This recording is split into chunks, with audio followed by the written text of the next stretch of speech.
A win is a win is a win, and the Indiana Fever without Caitlin Clark go up against the Las Vegas Aces and last year's MVP, A'ja Wilson, and walk away with a W, 80-70. Sophie Cunningham has been hot to trot. Sophie Cunningham has been on fire. Have you ever wondered what happens when the Indiana Fever lose their biggest star but still manage to dominate A'ja Wilson's Las Vegas Aces? The answer might completely change how you view this team. While Caitlin Clark sat on the bench with an injury but still heated at the refs, her teammates took care of business on the court. Kelsey Mitchell stepped up and dropped 21 points when it mattered most. And Sophie Cunningham, she just became the hottest player in the league. Literally, this wasn't just a win. It was a statement that sent shockwaves through the entire league. So, how did the Fever pull off such a dominant victory? And what exactly did Sophie do in this game that made her red hot? Comment, red hot Sophie, if you're fired up. Let's go. Back in the W check. Oh, that was a gut check win right there. Oh, nothing in the chat. Yes, it's Natasha Howard. Right. That was a fun one. My gosh, and these jerseys are. Picture this. Your team has just lost back-to-back games to the Liberty, and your superstar is sitting on the bench in street clothes with a groin injury. That's exactly where the Indiana Fever found themselves as they walked back into Gain Fieldhouse on July 24th. The weight of those two straight losses hung heavy in the air. Everyone was asking the same question. Who are the Fever without Caitlin Clark? Obviously, there's no timeline for Caitlin, but what has she been able to do this last week? Is it mostly just rehab recovery, or has she been able to do any kinds of practice? Yeah, no, I mean, we haven't really practiced since the couple days before All-Star break. So mostly rehab, shooting, and she's been with our athletic training team, and we've been preparing everybody else. The Fever's 12-12 record told only part of the story.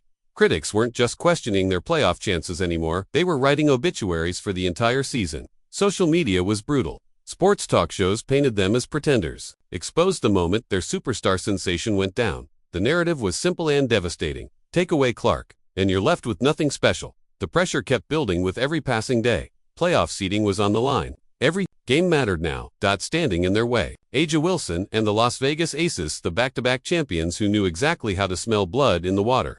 The Aces rolled into Indianapolis with a 12-11 record, but carried themselves like the season champions they were. Steph, Caitlin presents a challenge in itself for any opponent, but when she doesn't play, how is your team different? I think our ball moves differently. What we run is different. She has such gravity, and her ability, not just to be at the top of the scouting report, but her ability to make everybody better with the ball in her hands. So some of the things that we run are different when she's on the floor than when she's not. We run some more off-ball stuff, a lot less on-ball action. Coach Stephanie White felt the weight of the moment more than anyone. She knew this game would define everything about her team's identity. Were they legitimate contenders who could compete with elite teams, or just another squad that needed their star player to have any shot at success?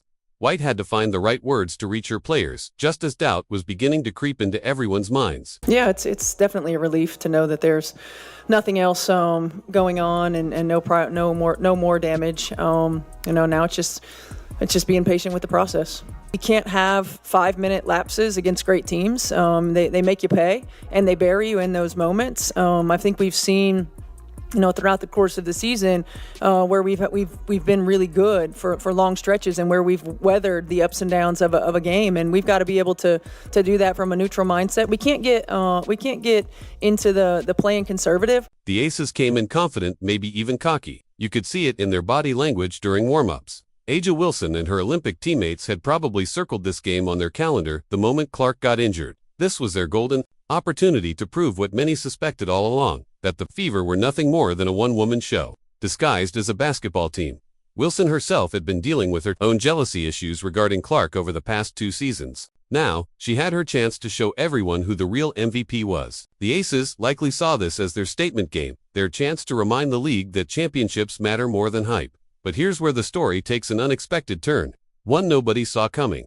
Sometimes, the best thing that can happen to a team is having people count them out completely. The Fever used every single doubt as fuel. They transformed their biggest weakness into their greatest strength. What happened next would shock the entire WNBA and send a message. This team was far from finished. The Fever were about to prove that champions aren't made. When everything goes right, they're forged. When everything goes wrong, Let's go!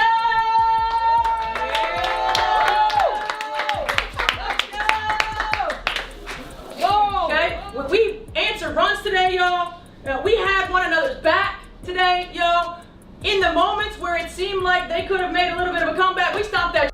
Yeah, we sure did. Now we have to be able to continue to stack that, maintain that consistency right there. I'm so proud of you guys. So proud of you guys. That was a hard-fought win. You earned it. We got on 3, 1, 2, 3 together. When your team needs a hero, sometimes the quietest person steps forward, and Kelsey Mitchell was ready for her moment. Mitchell had been catching heat all season for her inconsistent play. Critics claimed she disappeared when the Fever needed, scoring the most, and the numbers backed them up. One night she'd drop 20 points. The next, she'd shoot 3-4-15 in a crucial game.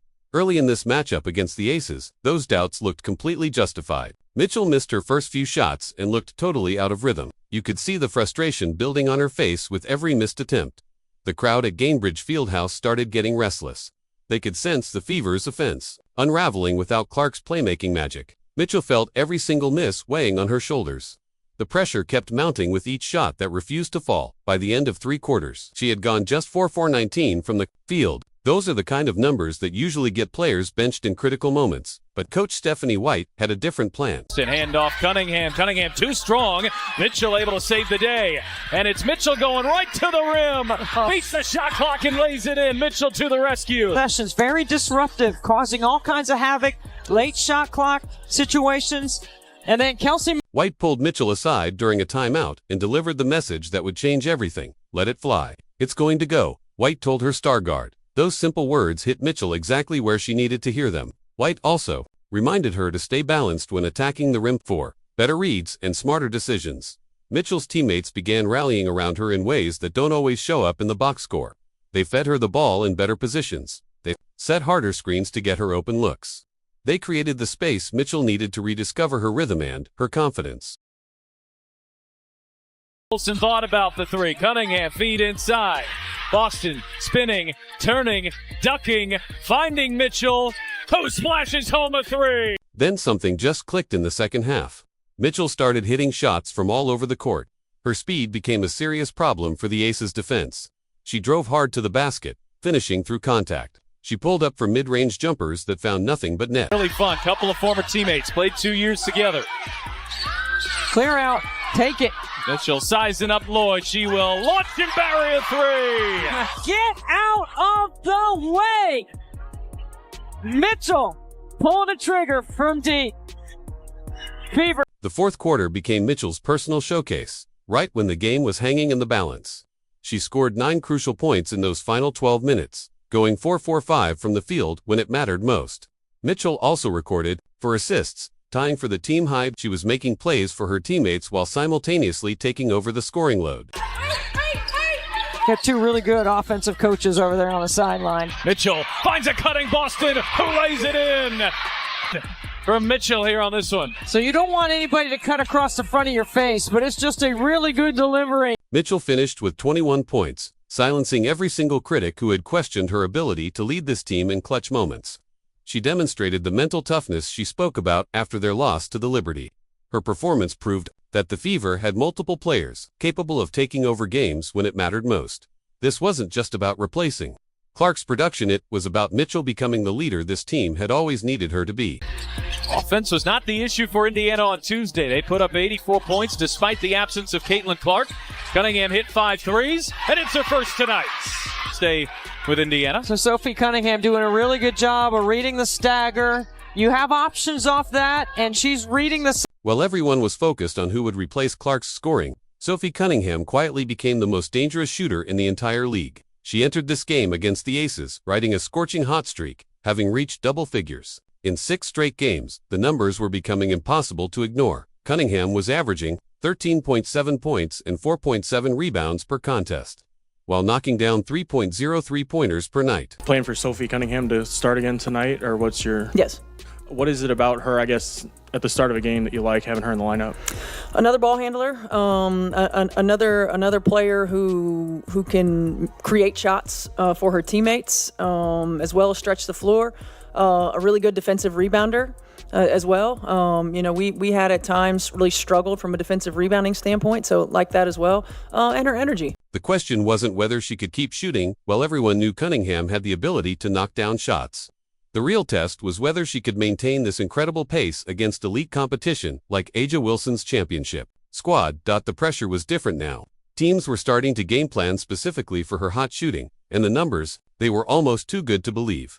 Cunningham was shooting an astounding 58.1% from three-point range over her last 6 games, making her the hottest shooter in the entire WNBA during the month of July.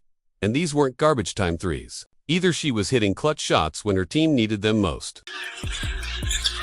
This run continues, but Cunningham able to put an end to. Against the Aces, Cunningham stepped up when the lights were brightest.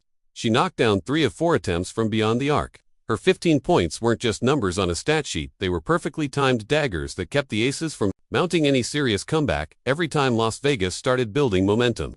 Cunningham would drain another 3 to crush their hopes. You had Melissa Smith on you. I would just clear it out if you're Mitchell. Just tell everybody to go to the other side of the floor. Cunningham straight away delivers with a 3.